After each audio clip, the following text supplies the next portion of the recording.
Hello learners, welcome to NIOS Studio. I am Dr. Sona Ahuja, Associate Professor. We will talk about mathematics assessment in NCF. In this talk, we would try to address what is NCF, what are the guidelines of NCF related to mathematics assessment. So let's see first what is NCF. NCF is the National Curriculum Framework which was framed in 2005 and which is one of the 4 national curriculum frameworks published in 1975, 1988, 2000 and 2005 by the National Council of Educational Research and Training NCERT. It gives us the details and the outline of the framework for the school and for the teacher education. So let's see what implications NCF has for mathematics assessment. The guiding principles are that assessment should be such that it connects knowledge to life outside the school.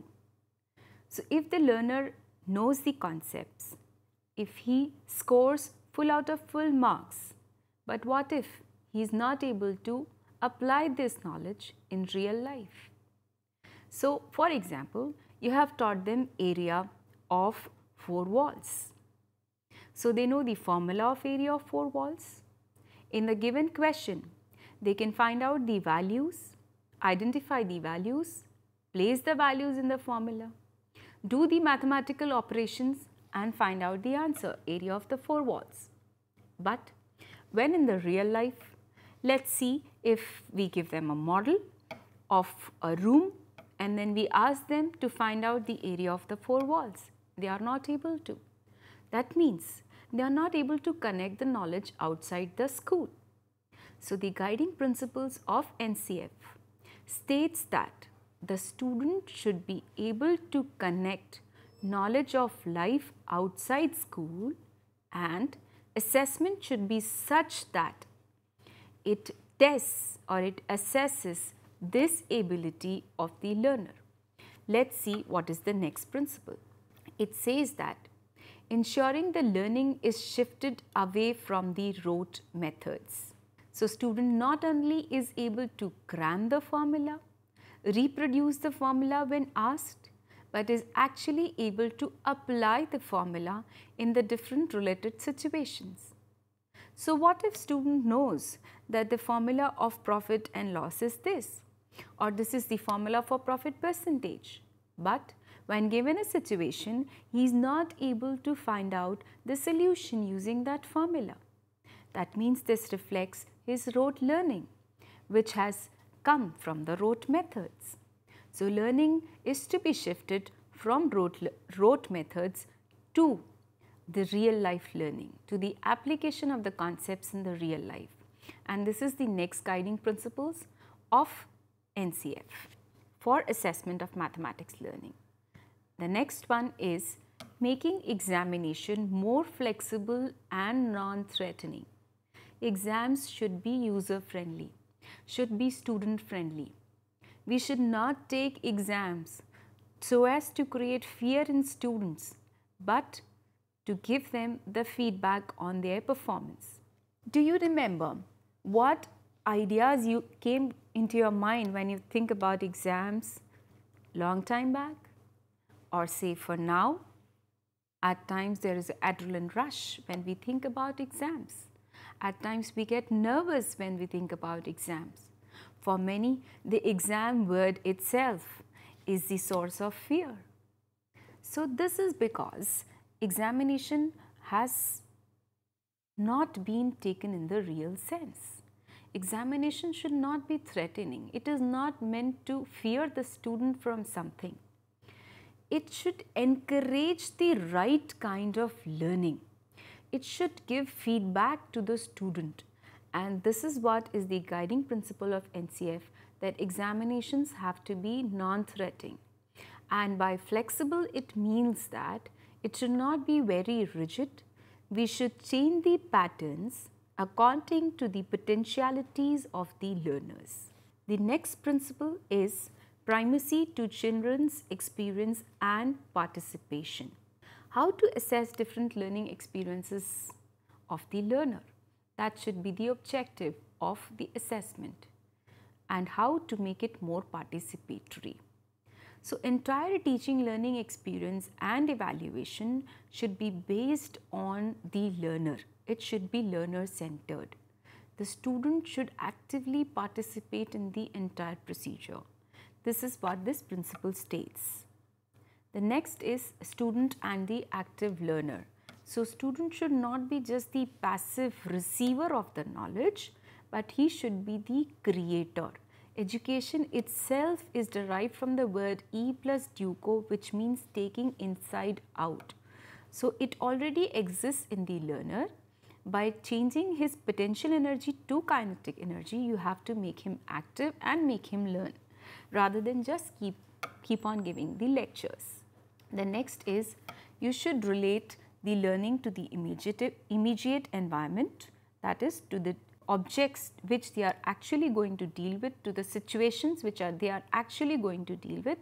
They should be able to apply the concepts of mathematics in that immediate environment, and this should be assessed. This should be reflected in the assessment patterns also. The types of questions or the types of assessment tools should be based on the immediate environment. The next principle is, examinations for shorter durations are preferred instead of at the end 3-hour examinations. Like the traditional examination pattern is, assess your learner at the end for 3 hours. So whatever he is able to perform determines his performance. So this is not the right way, and this can be threatening to students and make him nervous. So make exams of shorter duration, have different types of exams, like you can have quizzes, 10 minutes quizzes, 5 minutes assignments, questions in the classroom which can last for 2 minutes or just 1 minute. So examination not only means examination at the end of the course, but during the course, and thus it can be made of shorter duration if we use the variety of tools. Then there should be flexible time limit. If the learner's pace to learn is slow, then we should make the assessment time limit accordingly. The duration during the assessment or the examination should depend on the potentialities of the learner. Then the primary purpose of evaluation in classroom is feedback for both student and teacher. So when we evaluate, the learner should know what are his areas of weaknesses. The learner should know where he is exactly at in the learning situation, and thus he should get the feedback from the assessment of mathematics learning. Also, a teacher should know which topics needs to be retaught, which topics she needs to change the instructional strategies for. So, the assessment should also be feedback for the teacher. Next principle is, there should be shift from content based testing to problem solving and competency based assessment. That is, we should not assess only the content knowledge of the learner, but if he is actually able to apply the content in solving the problems. Does it actually develop the competency to solve the problems or higher level of thinking, higher order thinking in the students? So learners, at the end, try to answer these questions. What is NCF? What are the guiding principles of NCS for assessment of mathematics learning? And how does it differentiate the assessment of mathematics learning from the traditional learning? What will be the limitations of the system if we do not adopt the principles of NCF for assessment of mathematics learning? How the principles of NCF make the assessment of mathematics learning learner-centered. Thank you.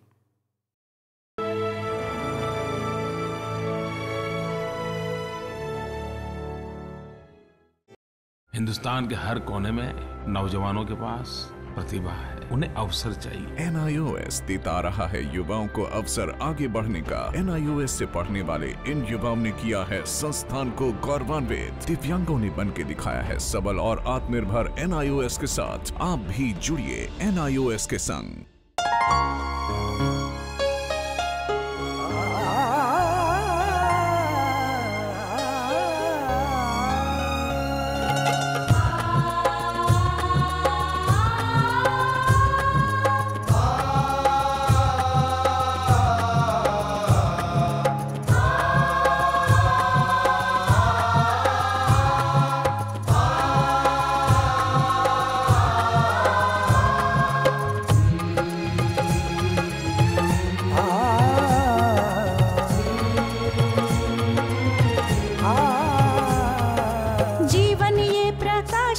करने, राहों को आलोकित करने। जीवन ये प्रकाशित करने, राहों को आलोकित करने। हम अपना दीपक स्वयं बने, हम अपना रास्ता स्वयं चुने। हम अपना दीपक स्वयं बने, हम अपना रास्ता स्वयं चुने। जीवन ये प्रकाशित करने, राहों को आलोकित करने।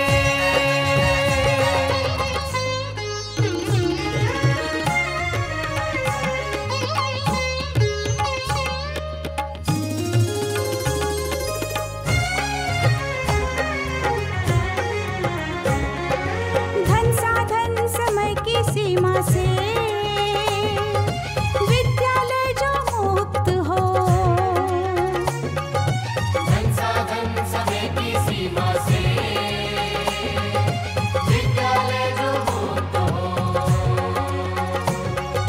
कभी पढ़े हम कहीं पढ़े, वे विषय की लोच से युक्त हो।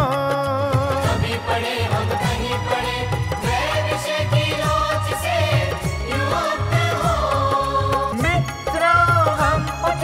और जागे, मंजिल आने की ध्वनि सुने। हम अपना दीपक स्वयं बने, हम अपना रास्ता स्वयं चुने।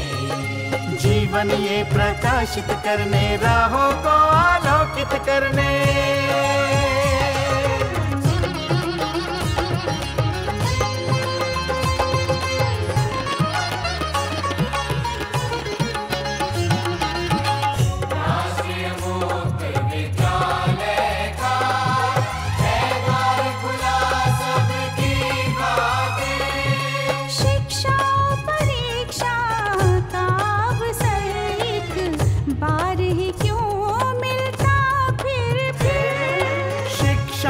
परीक्षा का अवसर एक बार ही क्यों मिलता फिर दुनिया में इसके केंद्र बहुत।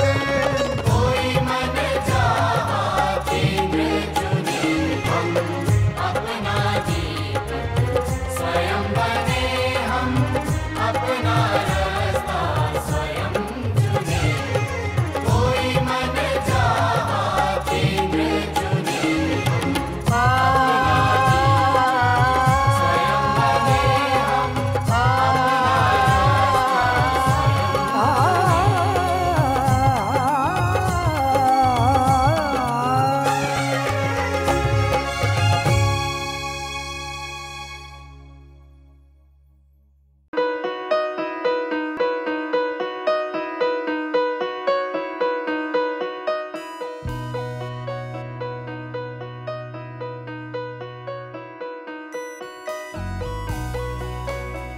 पच्चीस साल का लंबा सफर और लाखों लोगों के चेहरों पर खिलती मुस्कान, गर्व और गरिमा से जीने की प्रेरणा देती मुस्कान, आत्मसम्मान और विश्वास से पैदा हुई मुस्कान।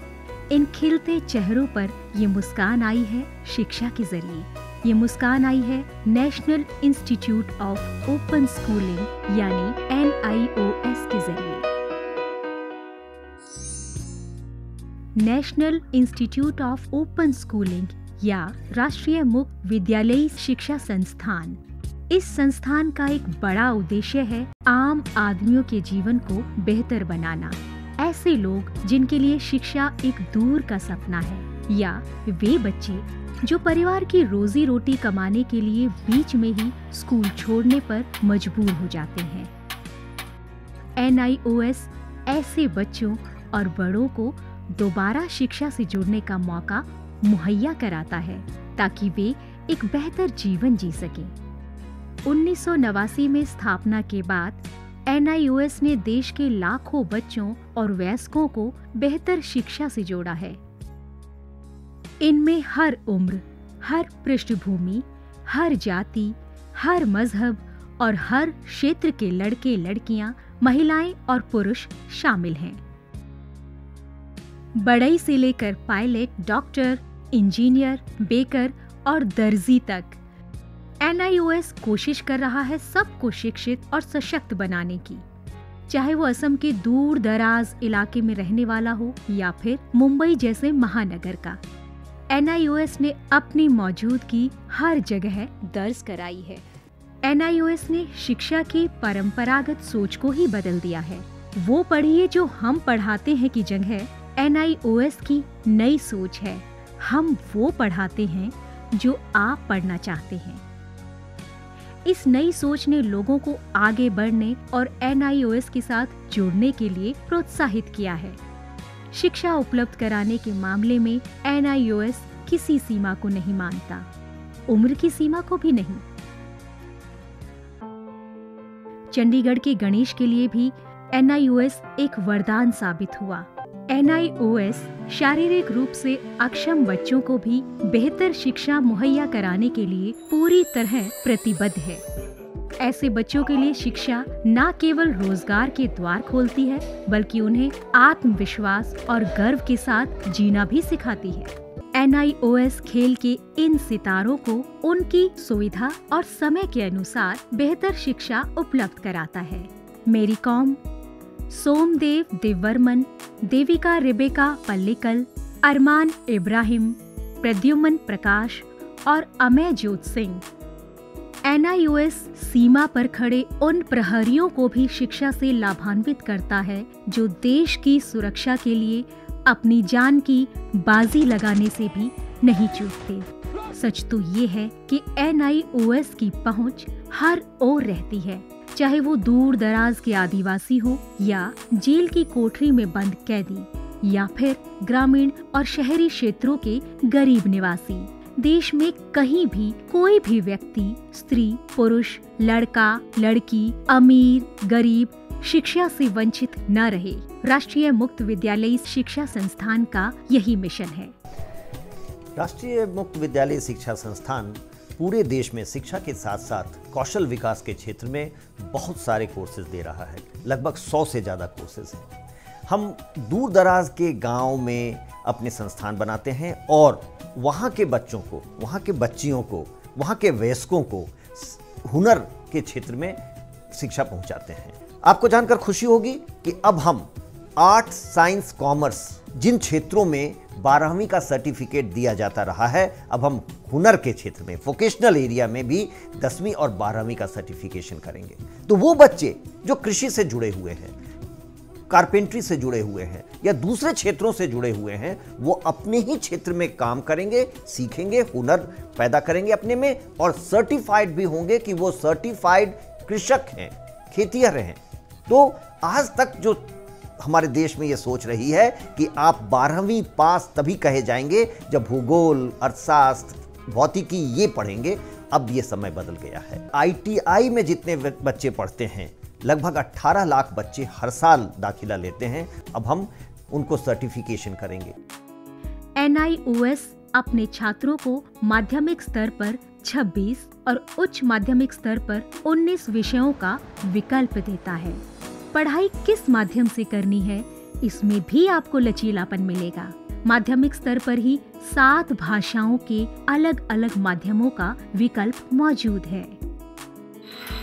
शैक्षणिक कार्यक्रमों के अलावा 86 वोकेशनल शिक्षा कार्यक्रम भी उपलब्ध हैं, जो छात्रों को कामकाजी दुनिया के लिए तैयार करते हैं। वोकेशनल प्रशिक्षण को अधिक सुदृढ़ बनाने के लिए NIOS ने ITDC, Cisco, Indian medical association जैसे कई सरकारी और गैर सरकारी संस्थानों के साथ भागीदारी स्थापित की है। आज लाखों छात्रों के लिए अपनी पसंद का स्कूल है राष्ट्रीय मुक्त विद्यालयी शिक्षा संस्थान यानी national institute of open schooling. NIOS ने एक लंबा सफर तय किया है, लेकिन मंजिल अभी दूर है।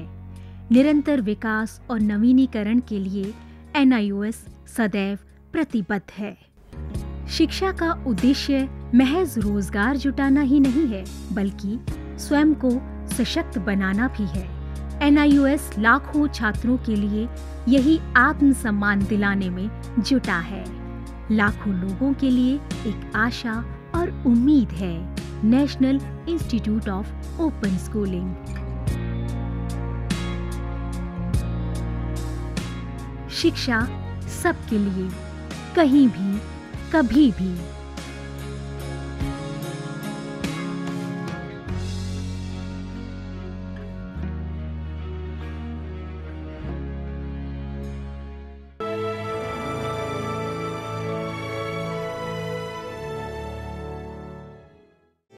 हिंदुस्तान के हर कोने में नौजवानों के पास प्रतिभा है, उन्हें अवसर चाहिए। NIOS देता रहा है युवाओं को अवसर आगे बढ़ने का। NIOS से पढ़ने वाले इन युवाओं ने किया है संस्थान को गौरवान्वित। दिव्यांगों ने बन के दिखाया है सबल और आत्मनिर्भर। NIOS के साथ आप भी जुड़िए NIOS के संग।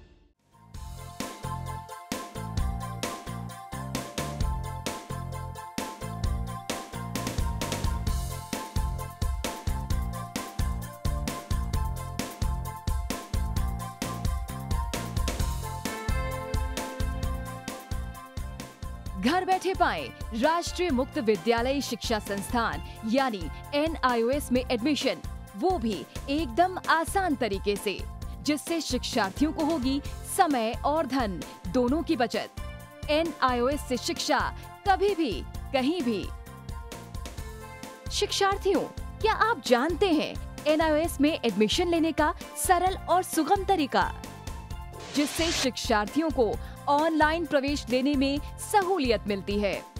NIOS में प्रवेश की प्रक्रिया पूर्णतया ऑनलाइन है।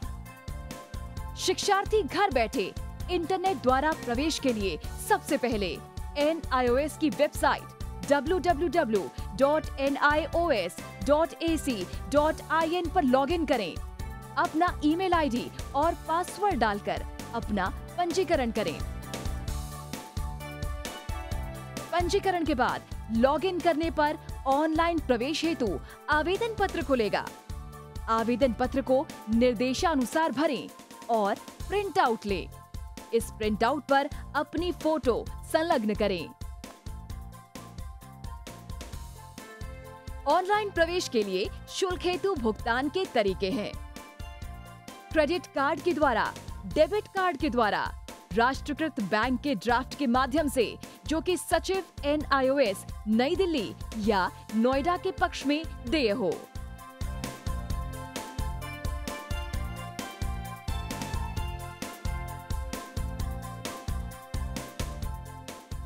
भरे हुए आवेदन पत्र के साथ साथ डिमांड ड्राफ्ट और संलग्न किए जाने वाले दस्तावेज हैं: जन्म रजिस्ट्रार के जिला कार्यालय से जारी जन्म प्रमाण पत्र की सत्यापित प्रति, जिसमें जन्म तिथि अंकित हो, पिछले विद्यालय से प्राप्त विद्यालय छोड़ने का प्रमाण पत्र, जिसमें आवेदक की जन्म तिथि लिखी हो। प्रवेश फॉर्म का प्रिंट आउट NIOS के संबद्ध क्षेत्रीय केंद्रों पर 10 दिनों में पहुंच जाना चाहिए, अन्यथा उचित दस्तावेज न लगे होने पर आवेदन फॉर्म रद्द किया जा सकता है। प्रवेश प्रक्रिया की पुष्टि होने के बाद शिक्षार्थियों को परिचय पत्र व अध्ययन सामग्री डाक द्वारा तुरंत पहुंचाई जाती है। ऑनलाइन प्रवेश एक बहुत ही सुगम और सुविधाजनक प्रवेश प्रणाली है। Online on time for safe and secure admission.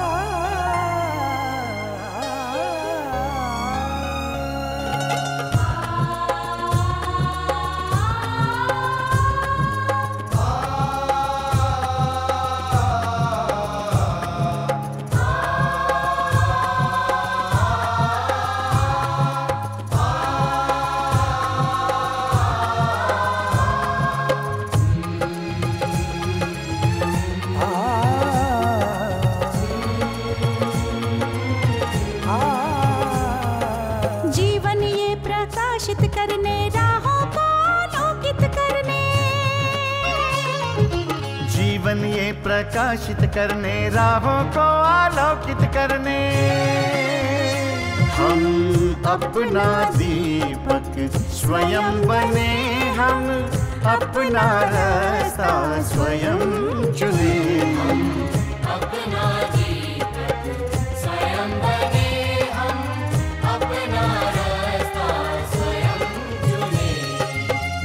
जीवन ये प्रकाशित करने, राहों को आलोकित करने।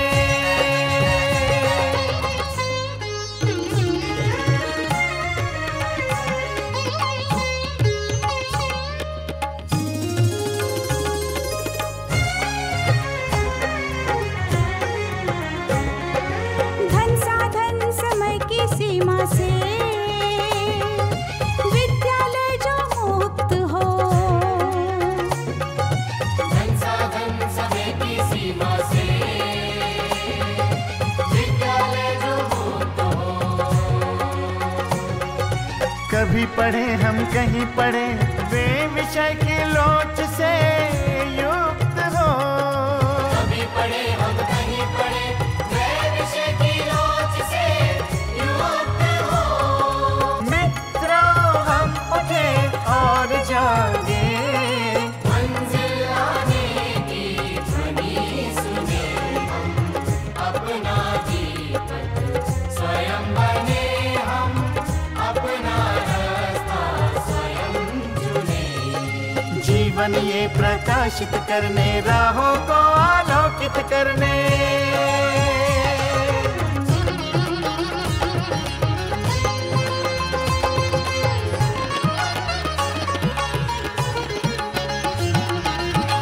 राष्ट्रीय मुक्त विद्यालय का है द्वार खुला सबकी खातिर। शिक्षा परीक्षा का अवसर एक बार ही क्यों मिलता फिर।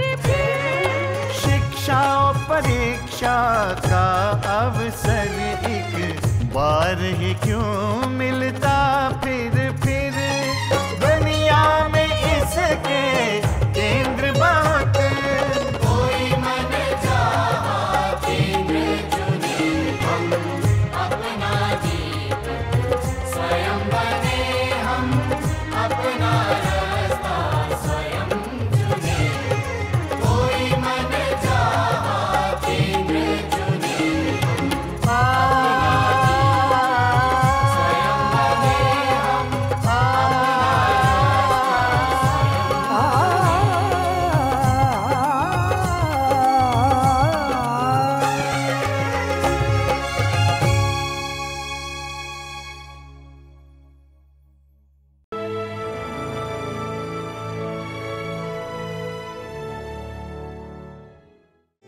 हिंदुस्तान के हर कोने में नौजवानों के पास प्रतिभा है, उन्हें अवसर चाहिए। NIOS देता रहा है युवाओं को अवसर आगे बढ़ने का। NIOS से पढ़ने वाले इन युवाओं ने किया है संस्थान को गौरवान्वित। दिव्यांगों ने बन के दिखाया है सबल और आत्मनिर्भर। NIOS के साथ आप भी जुड़िए NIOS के संग।